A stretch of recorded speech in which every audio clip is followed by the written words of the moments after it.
ደስ በሚል መልኩ በ2024 ላይ ካምፓኒያችን የተመሰረተበት ቻይና ጋር ሄደው መዝናናት መጎብኘት የቻለ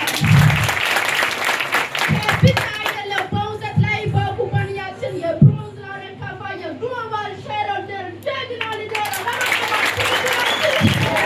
ደስተኞች ናችሁ? Are you ready? Yes. Are you happy? Yes. Are you ready? Yes. We are happy. We are ready.